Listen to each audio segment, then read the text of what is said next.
কি ল'ৰাবিলাকৰ দুখ ভাগৰ নাই নেকি? ল'ৰাবিলাকৰ কষ্ট নাই নেকি? ল'ৰাবিলাকৰ হৃদয় নাই নেকি? তেওঁলোকৰো বহুত কষ্ট আছে, দুখ ভাগৰ আছে ন। হেল্ল' নাৰীসকল, মই আপোনালোকক এটি কথা ক'বলৈ আহিছোঁ। আপোনালোকে বেয়া নাপাব দেই, আৰু আপোনালোকে যদি বেয়া পায় মোক ক্ষমা কৰি দিব হা। মই কেইটামান কথা ক'বহে আহিছোঁ। এই যে নাৰীসকলে মতাবোৰক সন্মান কৰাৰ উপৰিও মৰম কৰিবলৈ শিকক।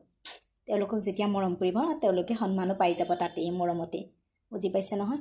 দিনৰ দিনটো চাৰিবেৰৰ ঘৰৰ মানে ঘৰৰ চাৰিবেৰৰ মাজত থকা যিটো ডিপ্ৰেশ্যন তেওঁলোকে মাথাত লৈ কিনে যাই কিনে বেলেগৰ ঘৰত কাম কৰে, আৰু বেলেগৰ পৰা যিটো কম কামৰ প্ৰেছাৰ পায় নেকি, সেই প্ৰেছাৰটোতে আপোনালোকক আনি কিনে দুপইচা আনি কিনে যে চৰুত চাল বহুৱাব পাৰা কৰিছে, সেইটোৰ প্ৰতি লক্ষ্য ৰাখি নাৰীসকলে পুৰুষসকলক মৰম আদৰ কৰক।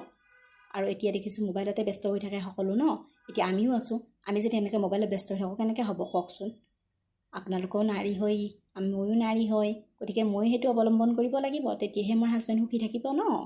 গতিকে এটাই কথা কৈছোঁ, আপোনালোকে অলপমান মৰম আদৰ কৰিবচোন তেওঁলোকক, তেতিয়াহ'লে এনেই তেওঁলোকে সুখ পাব, আপোনালোকেও সুখ পাব। তেওঁলোকৰ সুখত আপোনালোকেও সুখী হওক। কাৰণ জীৱনটো এনেকুৱা নহয় যে এজন থাকিলে এজনক বিচাৰিব, এজন থাকিলে এজনক বিচাৰিব, নহয়। এজনৰ লগতে থাকক, ব্যস্ত থাকক, সুখী থাকক।